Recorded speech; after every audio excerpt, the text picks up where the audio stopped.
All right, so now I've been asked to speak to reducing the risks of money laundering and terrorist financing. That sounds very promising. It's certainly not something that's not easy to do, but I can speak to some of the research we've done and learnings at a fairly high level, and I hope it's useful. Next slide, please.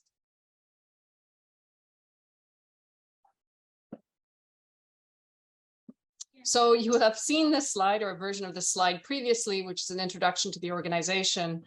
But what I want to emphasize here is the very last line around the investigatory research that we've done over the years that is really kind of foundational to the organization. It's what led to the Kimberley process and all the work on blood diamonds in the early 2000s.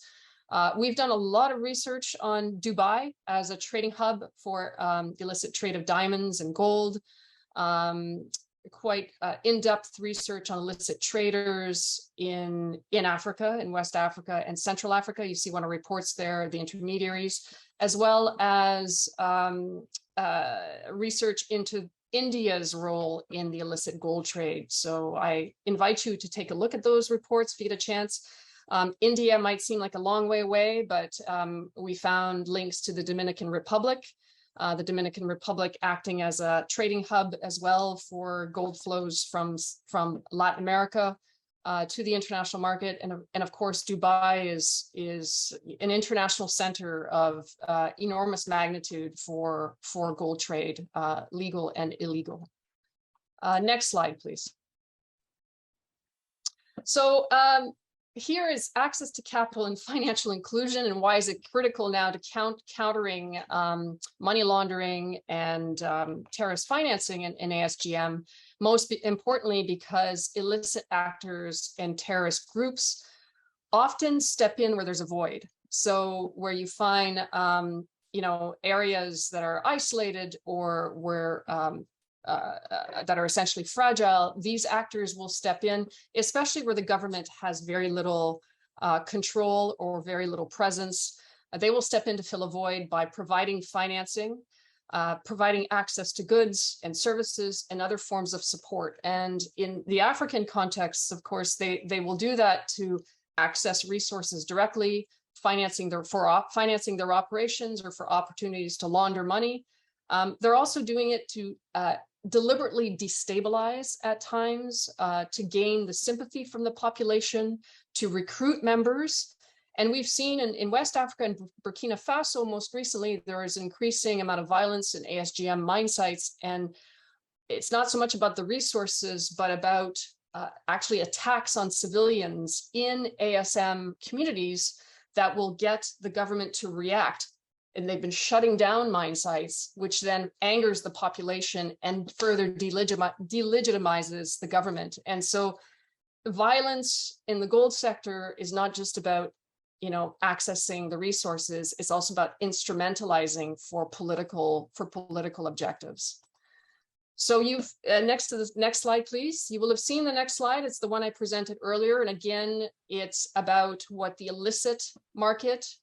Next slide, please. Yeah, what the illicit market offers. So these actors, we call it the informal market. It can be fairly innocuous. It could just be outside of legality. It sometimes services or serves a purpose to remote communities, but it can also be illicit in the sense that there are actors involved, terrorist groups, armed groups that are essentially preying on communities or preying on the fragile environment. And again, this is why it's important for the responsible market and actors to really think about what they are offering artisanal miners to draw them away as much as possible from that market. And I would say up to this point, we haven't been all that successful because there's all sorts of conveniences and more important margins and greater commercial viability for people who are have subsistence or livelihood economies in the ASM sector. So drawing them away requires a better proposition, which we have, I think, still been not terribly convincing, I think, at the international level. Next slide, please.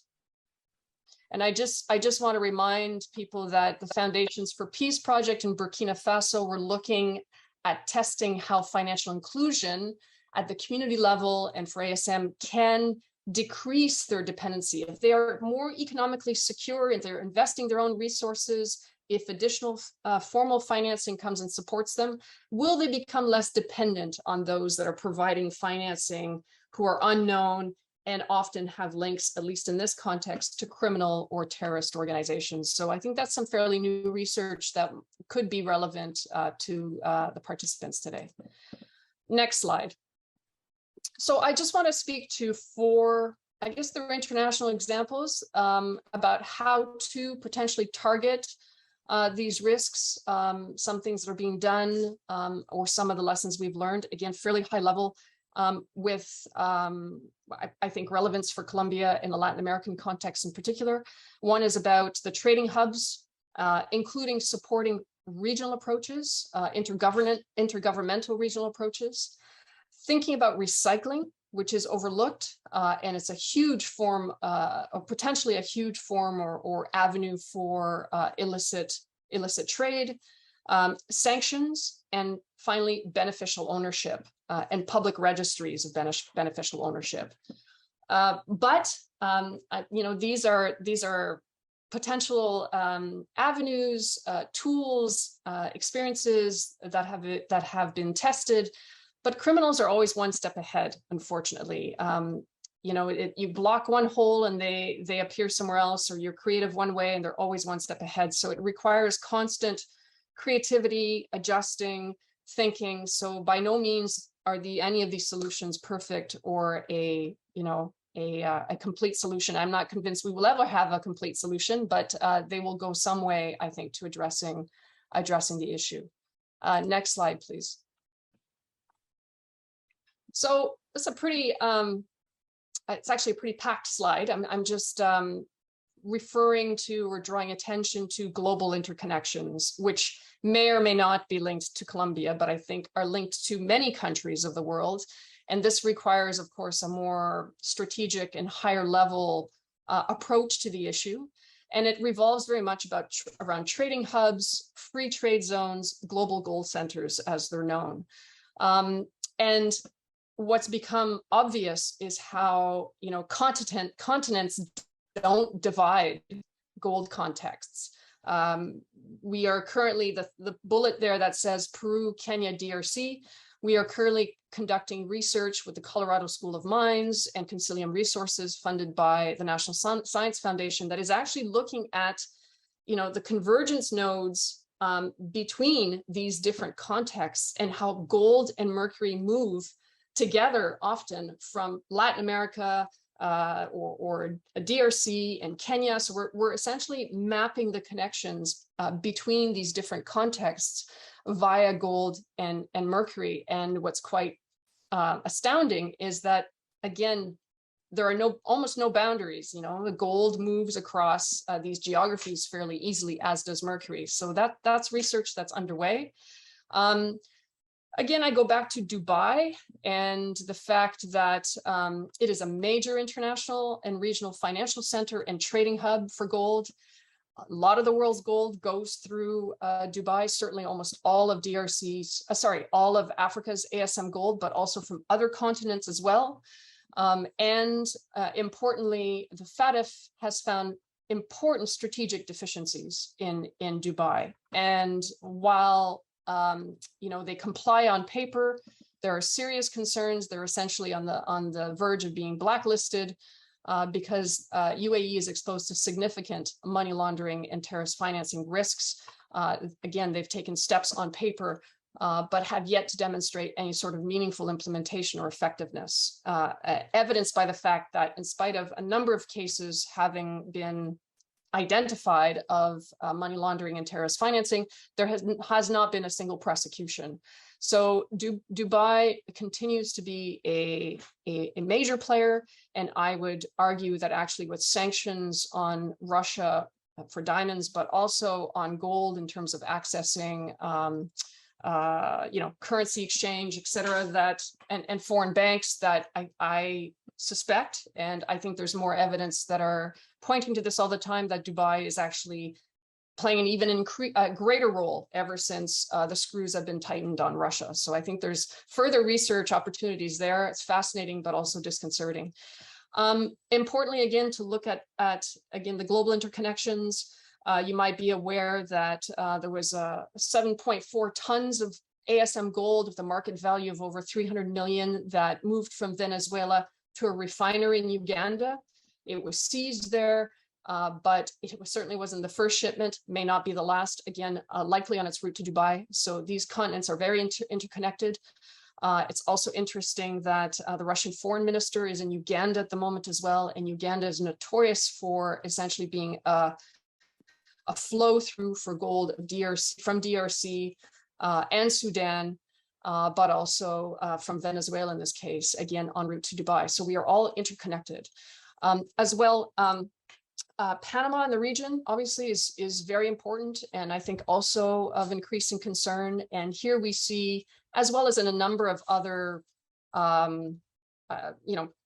trading centers or export points, serious misinvoicing in the gold sector, between what is exported out of Colombia and what are the official figures imported into Panama or some of the neighboring countries. It certainly points to important gaps that also suggest, the illicit flow of gold out of those countries, undeclared or misinvoiced, as well as misinvoicing linked to large-scale mining. We know for a fact that there's a Canadian investor that's involved in a joint venture to reopen a gold mine in Panama and build a gold refiner with the Panamanian government. And this is in a jurisdiction known for its secrecy.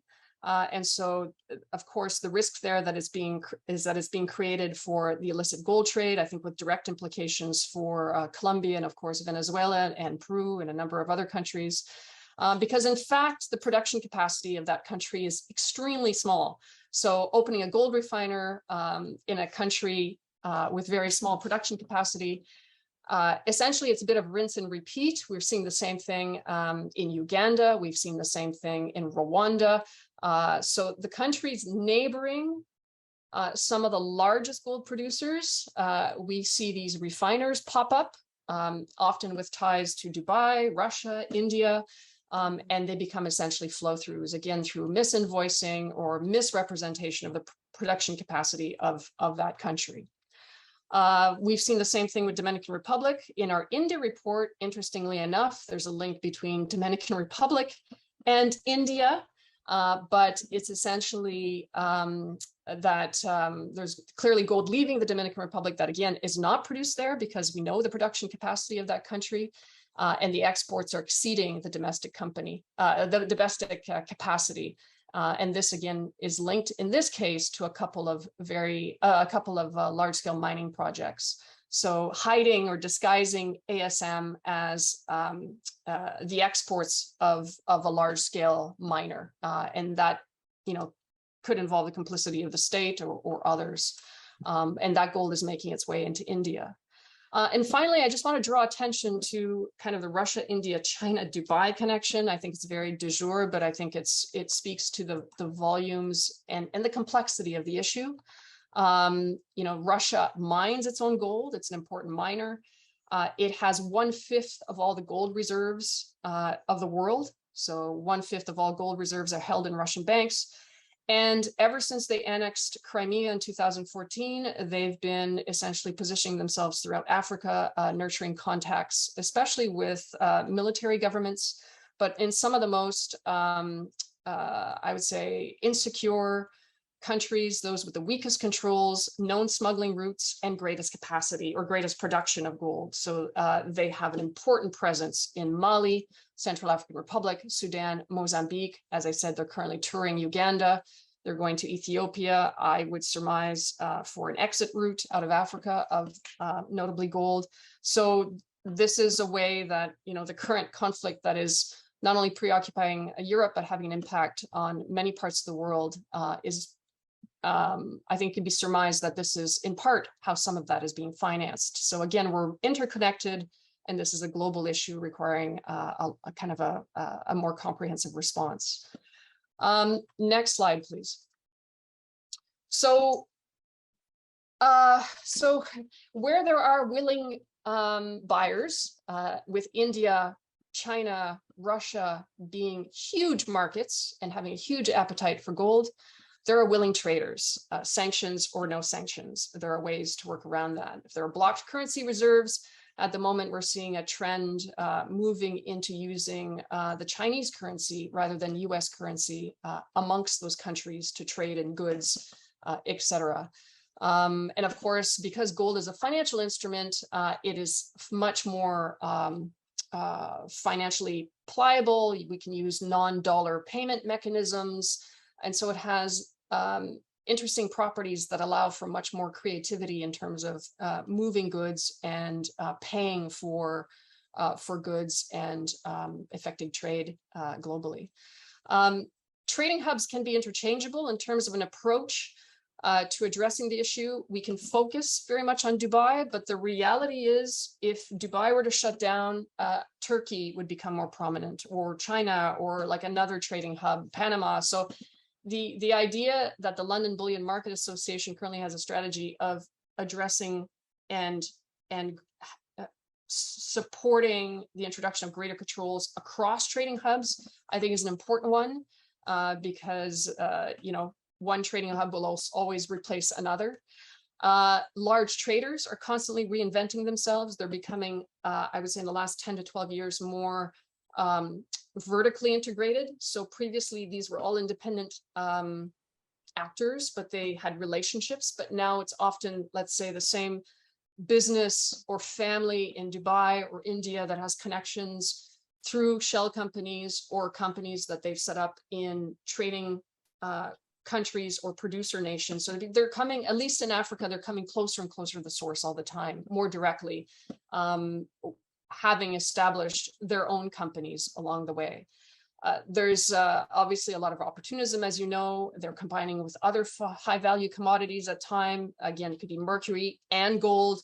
In East Africa, we've seen gold and wildlife. You've seen gold with timber. Or you can also have ghost shipments where there's ghost gold, and that's actually most prominent in the Latin American Caribbean contents, where you see there's a fraudulent paper trail that allows the illicit funds to be accounted for as proceeds of the sale of gold, but the gold exists only on paper and not physically.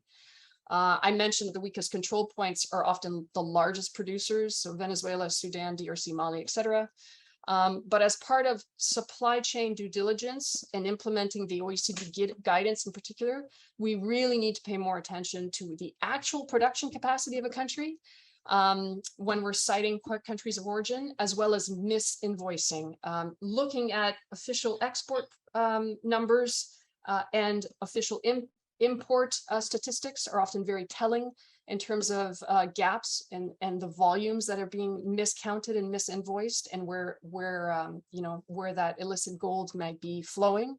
And again, gold is a financial instrument, and thinking about you know, non-dollar payment mechanisms, or how some traders are relying more on the Chinese currency and less on the US currency all the time. I also want to flag in Africa, there's actually been very important relevant initiatives to enhance and harmonize regional controls. At their level, what they can do, they might not be able to address all of these issues. They can certainly try to take a stand as a regional bloc. Haven't been too successful at that, but it's more about harmonizing export procedures, also harmonizing fiscal regimes or taxation rates, et cetera, to try to avoid, you know, the gold leaking into one country undetected, et cetera. So that harmonization and that collaboration at a regional level continues to be very, very relevant, if, of course, challenging politically at times, but still very important. I also highly recommend, if you haven't seen it, the OECD report on gold flows coming from Venezuela, because there's a lot of detail there that's specific to Colombia and the way gold is moving and how it's being disguised, which should be, I think, you know, understanding how it moves is the first step to developing solutions that are effective, obviously. Next slide, please. Now on to recycled gold. This is one to keep an eye on. That is definitely, I think, doesn't get enough focus. We're always focused on artisanal gold and links to illicit trade. But the reality is that recycled gold, by virtue of the fact that no one asks any question, is actually quite problematic. And we need to really turn our attention to it.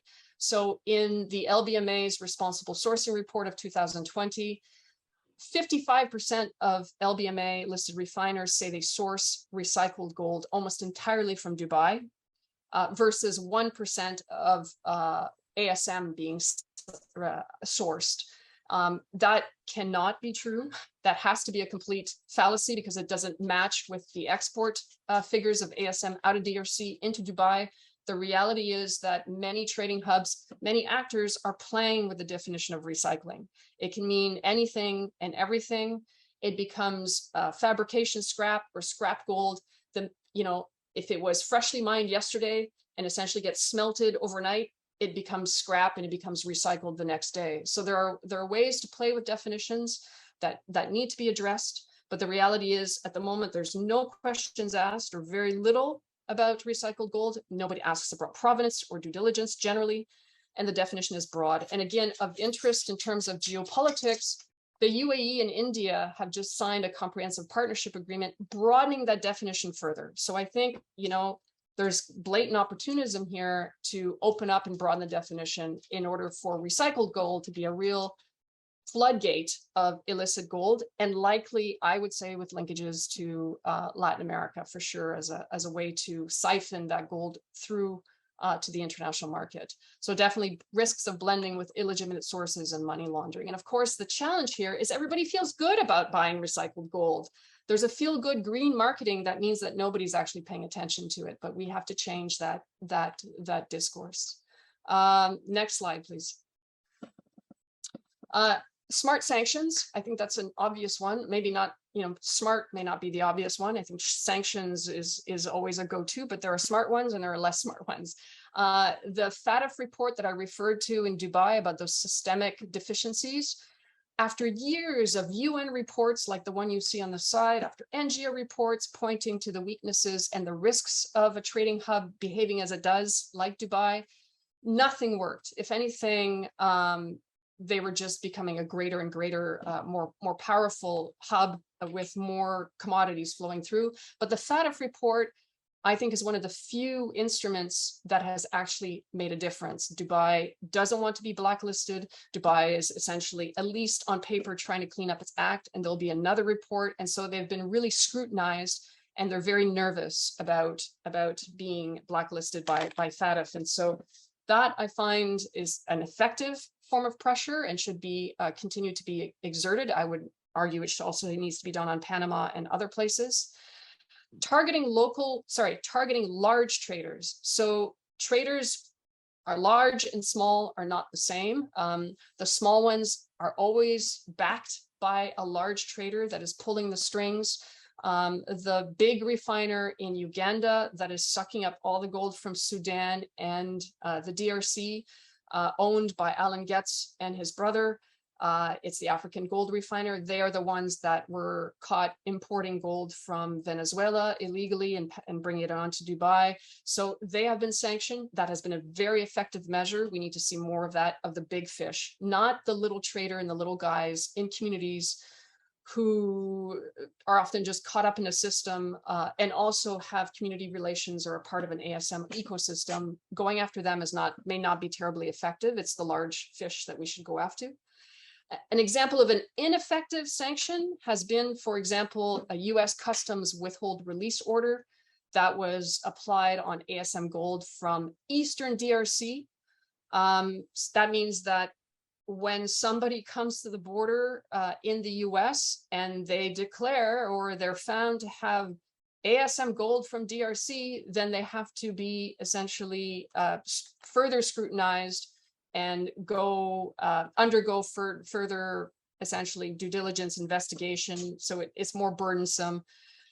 the reality is this is useless, because nobody is going to arrive and declare that, and that gold essentially comes in via other means, and then what it essentially does is essentially just further stigmatizes a region. So we need to have a more holistic approach, given all the kind of global interconnected contexts that I presented earlier.